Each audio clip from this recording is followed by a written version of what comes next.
What's going on, guys? Welcome back to Goshen's Games, and as I am done with Last of Us 2, I wanted to actually take the opportunity to talk about the game, and this, make it basically a two-part video. One video will be everything that is good about Last of Us 2, and the other one will be everything that's wrong with Last of Us 2. This one we're going to talk about everything that's good about Last of Us 2. Because there's a lot of things that are good about the game, and I need to express myself in that way to talk about it, because there's so much negativity surrounding the game, and I think that we should talk about the good things, and then you can watch the other video where I talk about all the bad things about it. So fair warning, there will be spoilers in this video as we discuss everything that is good about The Last of Us 2. So if you guys are new, you're finding me for this first time, make sure you hit that like button, subscribe if you guys are new. I also want to give a big shout out to those who joined in the live stream for Last of Us 2. We had an incredible turnout for the game, with each live stream getting more and more people, averaging over 250 viewers in each live stream, and the last one almost peaking at 400. So that was absolutely incredible, so thank you all so much. But let's go ahead and talk about this. First things first, I want to mention the combat is absolutely fantastic in Last of Us 2. They took everything that was good about the combat in the first game and greatly improved on it. The item crafting system is so much better than the first one. Even though it's very similar, there's a lot of things that are better about it. So in some cases you get to make 2 items at a time instead of just 1, which helps with your resource management, as resources in Last of Us Part 2 are very scarce. That is another thing that I want to bring to everybody's attention. The resources in Last of Us Part 2 are very well done too, because in the first game there seemed to be an overabundance of resources regardless if you're playing on the hardest difficulty or not. By the end of the game you had no problems with item management or resource management, because overall the game felt easier in the first game. This game, because of the item management and the resources and everything, it feels like it's a much more difficult game when it came to combat and stuff like that. So I actually do appreciate that. Also, with that in mind, let's talk about the AI for the enemies. Now the AI is drastically improved as well. I really do appreciate the way that they handled it. As far as the enemies go, like the regular infected, like the runners, as far as they go, they're exactly the same as the AI in the first game. Same thing with the clickers, their AI is exactly the same. Now where it's improved is the AI for the human enemies. The human enemies in the game is so much better. Like their way of tactical advancement against your characters is so much better than the first game. The way that they communicate with each other is vastly improved. Specifically the scars, the way that the scars are dealt are handled is really well done, with the whole whistling, and especially if you're wearing a headset, which we'll get to audio in a minute. It's very well done. It's on point as far as the AI goes with the technology that's available on PS4. It's very well done.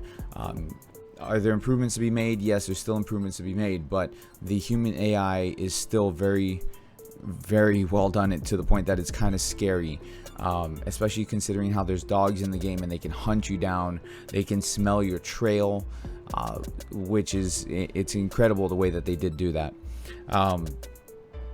They made the game more realistic in a sense when it came to killing human enemies. Every character or every enemy has a name, whether regardless whether or not they repeat the same names, doesn't matter. Every character apparently has a name. You kill somebody and then somebody else yells out their name, like, oh my god, you just killed Billy or whatever, so that's something that is a nice touch for realism. The human enemies show shock and fear and a form of aggression that you didn't have in the first game. So that was very much improved. When it comes to the other enemies, the infected. Now we get to the new enemies, which are the Stalkers. The Stalkers are probably my favorite of the new infected enemies. Those things are scary because you cannot hear them with your characters. So you know how, like, or well, if you play the game, you know that all the characters can kind of crouch down and listen, and they listen for movement, they listen for, like, as if they're bats, they listen for every sound to pinpoint where the enemy locations are. The Stalkers, you cannot hear them. You only hear them if they run, but if they're not running, you don't hear them. Their AI works in a way that they try to come up and sneak around behind you, which makes it an actual scary experience that I actually really appreciate, because it makes this game more of a survival horror as opposed to the first game, which I absolutely love. The first game is one of the best games in my opinion of the past generation and current generations. But because of the way that the AI is handled on the Stalkers, it just makes you feel, and where the Stalkers are located in the game too, it makes you feel that that horror aspect of it, which is, it's fantastic. It's brilliant. It really is. The other enemies that are in the games, the new ones, are Shamblers. Those are kind of like a mix of bloaters and something else. They kind of like spew acid around them, which feels like an enemy from Resident Evil 6. To be honest with you, it's almost the same as a boss fight in Resident Evil 6, but these enemies are really gruesome to look at. When they attack you, you see your character's skin start to melt away. It's a good addition. I all for the freaking Shamblers. Those are good additions. There's a boss fight too, which I don't even know what this is. I'm just gonna call it Legion. I don't know what it's called. It's this massive boss fight that was probably the most intensive boss fight in this entire game, and the environment that you fight this boss was fantastic. So I don't know what it's called. It's actually a boss fight that you encounter with Abby, and it was fantastic. Audio is some of the best audio that I've encountered since Dead Space. I've always praised Dead Space's audio or the audio design for the way that they handled it, because if you play Dead Space in surround sound, the necromorphs, when they're crawling in the vents and everything, you can hear them behind you, crawling through the vents around you. It gives you a very immersive experience that makes you feel terrified and trapped and alone. And the audio in this game does the same thing, which is great. When you have the clickers, you hear the clickers in the distance. If a clicker is behind you, off into the distance and around like a corner or something, you hear it. If you hear what is it, the Stalkers, like you can hear them, like they kind of click as well, similar to clickers, but in a softer tone. So you hear them even though you can't see where they are. The fact that you can hear them makes you kind of afraid, and I really appreciate that. The audio is so well done. The rain, the thunder, the trees, the birds, everything that's in this game, the whistling from the scars, it's on point when it comes to audio design in this game. They nailed it. Absolutely. People like to praise the graphics. For me, graphics aren't the number one thing that I look at when it comes to a game, because I say this all the time. Look at a game like Octopath Traveler, where they don't focus on graphics, but they focus on story and gameplay, which is what makes Octopath Traveler fantastic. Last of Us 2, yes, it looks beautiful, but so does Detroit Become Human, so does Death Stranding, so does Spider-Man. You know, like there's a lot of, God of War is another one as well, Horizon Zero Dawn. So, you know, I can name off a bunch of games that look equally impressive as Last of Us 2 does. That doesn't take anything away from the fact that it is a visually stunning game, but it's still not something that I'm going to hold as high a regard as something like audio design or even character design. Like when I say character models or enemy models, like for example, the way the clickers look, they are frightening. They're absolutely frightening, and that's something that I can appreciate a lot, because it adds to that feel, it adds to that that sense of dread and horror of like, oh my god, look at this thing coming at me. They added a dodging mechanic in the combat, and now I'm going back to the combat. I should have said this back then, but they added a dodging mechanic in the combat, and the dodging mechanic, once you learn how to do it properly and you see how the enemies are attacking you, it feels good. It feels very fluid. It feels like you're basically Ultra Instinct Goku when you're dodging everything. You can basically play the music soundtrack or play it in your head while you're dodging. He's like dan dan dan dan dan dan dan, and you freaking, you know, the runners or whatever are like swiping at you, and you're just dodging everything and slashing at them. I again, that is something that at first I was kind of iffy about. It didn't feel fluid to have in the game, but as I got used to it, it was more about timing, and that allowed me to be able to fight the enemies without having to use any ammo. And again, that's something that's really good in a game like this. The stealth aspects of it are basically identical to the first game. It was always fun to use different weapons to kill the enemies with, to see like how the animations were.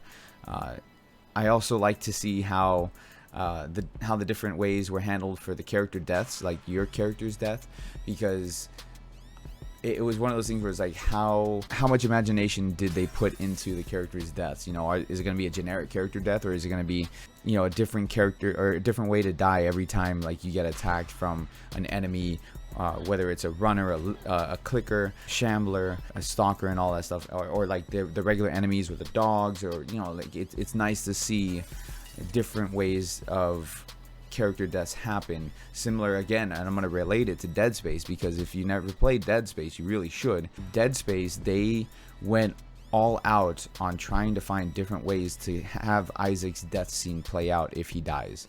So that's something that I can give props to them when it comes to it. As far as the story goes, we'll cover that in the bad parts. The good parts about it, I would have to say, is my favorite scene is the interaction between Ellie and Joel in the museum with the dinosaurs and with the spaceship. That was a very strong scene, and it stuck with me for a good while in the game as definitely one of the stronger points in the game. Another thing, and I know that a lot of you guys are upset at Abby and the fact that you have to play as her. I will say that Abby has a lot of strong locations. You thought I was going to say scenes, didn't you? She has a lot of strong locations in her story. A lot of Abby's story has to do with human on human violence, more so than Ellie's. Ellie's is, she encounters a lot of the infected as well as the wolves, which are Abby's group. Ellie does also encounter the scars, but she doesn't see the extent of the war that's going on between the wolves and the scars that Abby does, because Abby's part of the wolves. So Abby has a lot of stronger locations than Ellie does. Specifically this one scene where it was basically full-on war between the wolves and the scars. They're burning the village, they're killing each other, and Abby's just trying to escape with Lev. Lev's one of the new characters that are in the game, by the way. And so that scene going through the village as it's burning down was very, very strong visually. That scene itself is very, very well done. I really appreciate that scene a lot, just because of everything that was going on. It made you feel like you were a part of that scene, whether or not you like Abby as a character. Abby as a character, I don't love her, I don't hate her. I mean, I hate what she did. I hate what she did. I really, really hate what she did. I don't sympathize with her. And I'm going to probably repeat this in my other video too. I don't sympathize with Abby, but I don't hate her as a character. I just feel like it was handled poorly, the way that they did everything. Tommy is fantastic in this game. Fantastic in this game. You don't see him that much.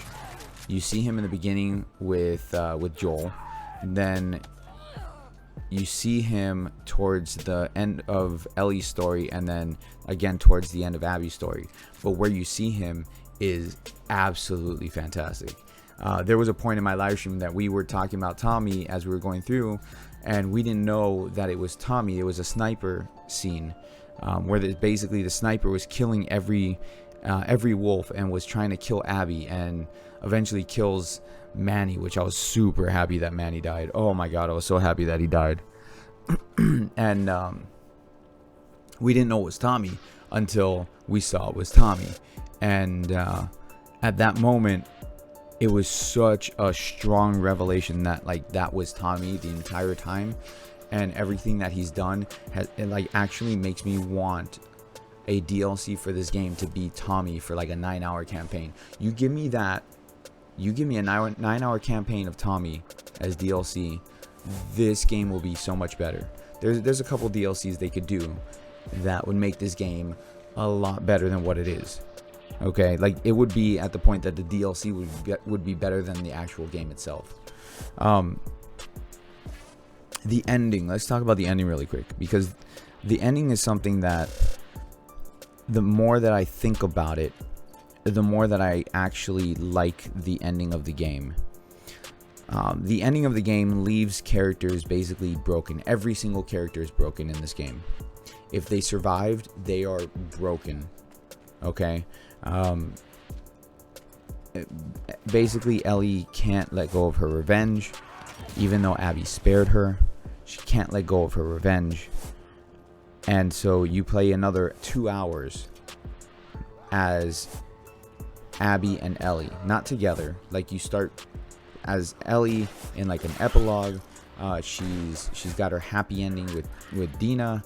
They have the baby, but then Tommy shows up, letting Ellie know that he's found Abby, and for Ellie to go after Abby because Ellie promised to avenge Joel.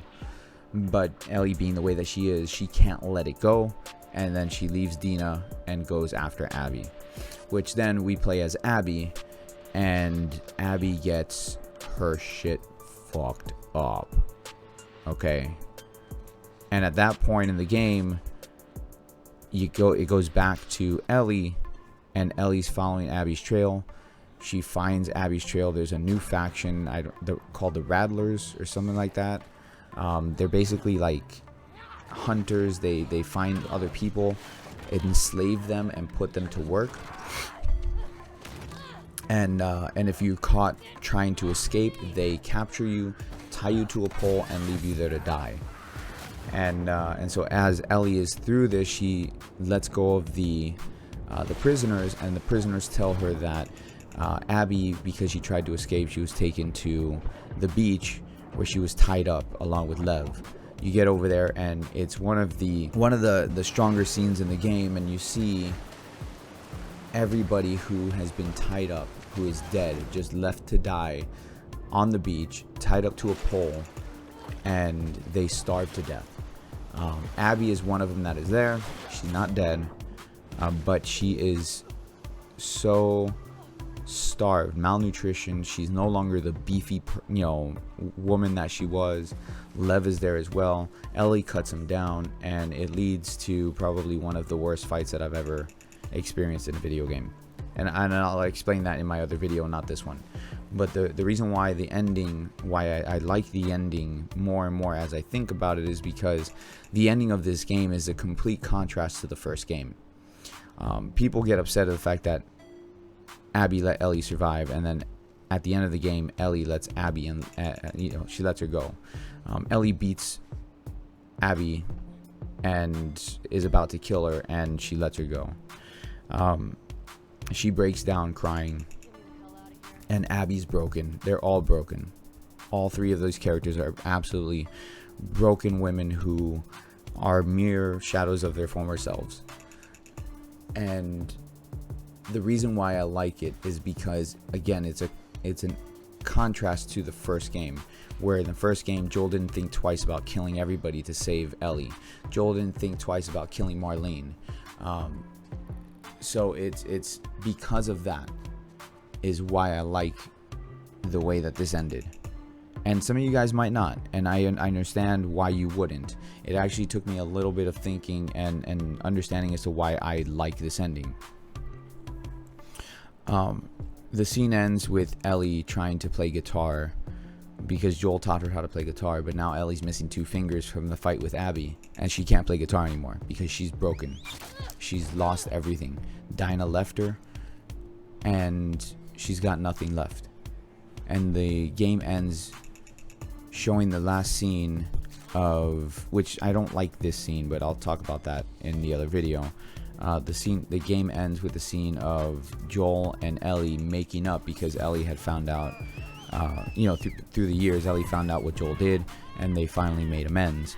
I didn't like that part of it, but I did like the fact that Ellie let Abby go, and I understood why it got to that point, and I'm okay with that, and I actually like the way that ended. The game ends as Ellie walks off into the forest, leaving us not knowing what her future is, or what Abby's future is, or Lev, or Tommy, or anybody else. It's a very ambiguous ending as far as like what could come in the future. But should they make another game? No, I think it should end here. I think this should be the last one of The Last of Us. It was an enjoyable game to play. I will say that it was a very enjoyable game to play. Story wise, we'll go over that in the other video, but for now I just wanted to kind of talk about this a little bit, and thank you guys so much for your support, and I will see all of you guys in the next video. As far as whether or not you should buy this game, I'll leave that up to you. For me, it's a 6 out of 10. And if you want to hear more of my thoughts, a little bit more into detail, you can go watch my live stream. I'll link it at the end of this one for the finale of the game. So anyways, thank you guys so much, and I will see all of you guys later. Hopefully you hit the like button, subscribe if you guys are new. Peace out, guys.